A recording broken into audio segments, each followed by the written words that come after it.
5টি সোনালী সময় আছে, যে সময়গুলো একজন মুমিনের জন্য, একজন ইমানদারের জন্য অত্যন্ত সুবর্ণ সুযোগ আল্লাহ সুবহানাহু ওয়া তাআলার কাছে তার চাওয়াগুলোকে পেশ করার জন্য, আল্লাহ সুবহানাহু ওয়া তাআলার কাছে নেক আমল করে কাছাকাছি যাওয়ার, আল্লাহ সুবহানাহু ওয়া তাআলাকে সন্তুষ্ট করার জন্য খুব মূল্যবান এই সময়গুলো। সেই সোনালী 5টি সময় কখন? তার প্রথমটি হলো জোহরের সময়। মুসনাদে আহমদের এক হাদিসে বর্ণিত আছে, নবী সাল্লাল্লাহু আলাইহি ওয়াসাল্লাম জোহরের ফরজের আগে 4 রাকাত সুন্নাত সালাত নিয়মিত পড়তেন।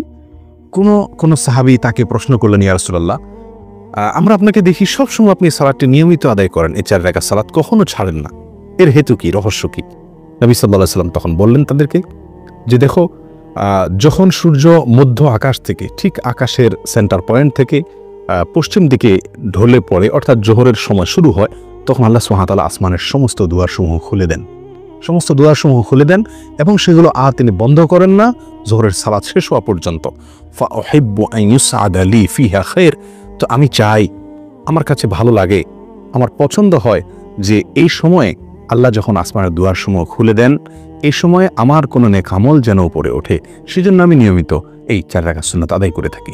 প্রিয় সম্মানিত ভাই বোনেরা, এখান থেকে আমরা জানতে পারলাম যে আল্লাহ সুবহানাহু ওয়া তাআলা আসমানের দরজাসমূহ, দুয়ারসমূহ খুলে দেন, যে সেই সোনালী সময়গুলোর ভিতরে একটি হলো এই জোহরের সময়টুকু, অর্থাৎ জোহরের ওয়াক্ত শুরু হওয়ার পর থেকে নিয়ে জোহরের সালাত শেষ হওয়া পর্যন্ত এই সময়টুকুতে আল্লাহ সুবহানাহু ওয়া তাআলা আসমানের দুয়ারসমূহ খুলে দেন।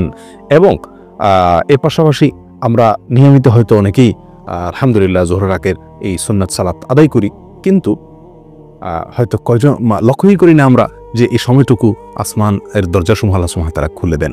সেই কথা মাথায় রেখে যদি আমরা সালাত আদায় করি, এবং নবী সাল্লাল্লাহু আলাইহি সাল্লামের প্রিয় ছিল যে এই সময় কোনো নেক আমল যেন উপরে ওঠে, আর সেদিকে তাকায় যদি আমরা ওই 4 রাকাত সুন্নাত আদায় করি, নিঃসন্দেহে সেখানে ভিন্ন রকমের স্বাদ, ভিন্ন রকমের মাত্রা আমরা অনুভব করতে থাকবো। এই গেল এক সময়, জোহরের সময় আল্লাহ সুবহানাহু ওয়া তাআলা আসমানের দুয়ারসমূহ খুলে দেন, যেটি মুসনাদ আহমদের হাদিসে বর্ণিত হয়েছে বিশুদ্ধ সূত্রে।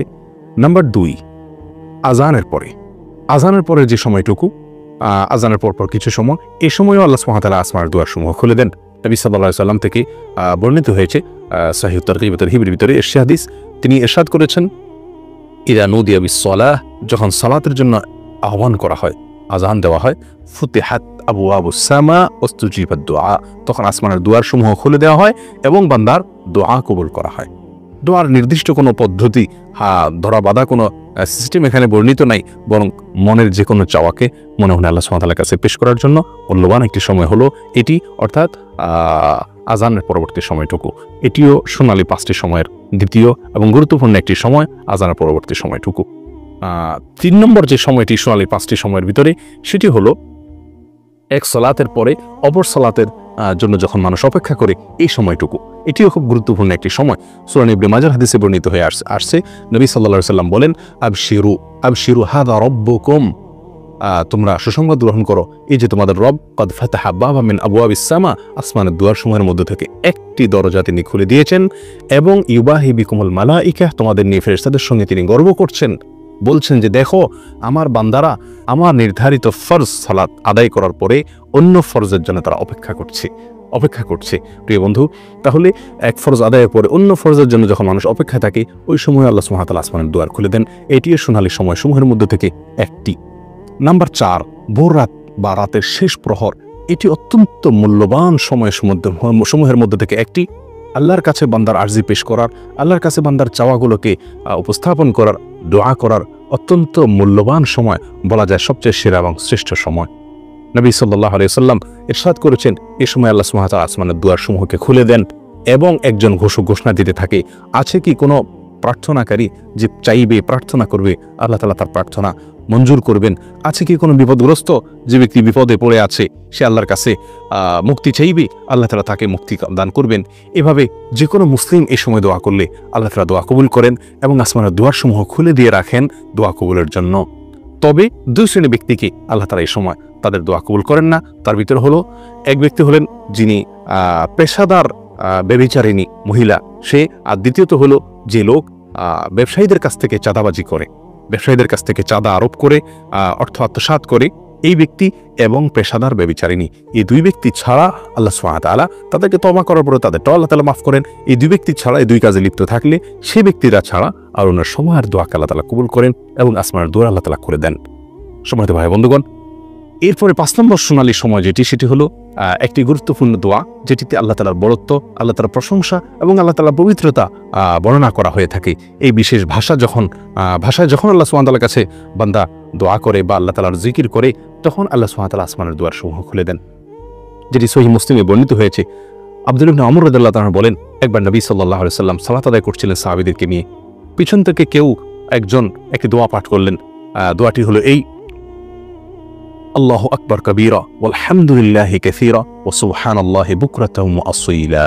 আল্লাহু আকবার কাবীরা ওয়ালহামদুলিল্লাহি কাসীরা ওয়া সুবহানাল্লাহি বুকরাতাও ওয়া আসীলা। নবী সাল্লাল্লাহু আলাইহি ওয়াসাল্লাম সালাতের শেষে জিজ্ঞাসা করলেন, মানিল কায়েল, কোন ব্যক্তি এই দোয়াটি পাঠ করলেন? তখন যিনি পাঠ করেছিলেন তিনি বললেন, ইয়া রাসূলুল্লাহ, আমি পাঠ করেছি। নবী সাল্লাল্লাহু আলাইহি ওয়াসাল্লাম তখন বললেন, আমি আশ্চর্যান্বিত হয়ে গেছি, তোমার এই দোয়া পাঠের পর আল্লাহ সুবহানাহু ওয়া তাআলার পক্ষ থেকে আসমানের সমস্ত দুয়ার সমূহ খুলে দেওয়া হয়েছে, এটাকে অভ্যর্থনা জানানোর জন্য, এটাকে ইস্তেকবাল করার জন্য। তখন আব্দুল্লাহ ইবনে ওমর রাদিয়াল্লাহু তাআলা বলেন যে এরপর থেকে আমি আর কখনো এই দোয়া পাঠ ছাড়িনি।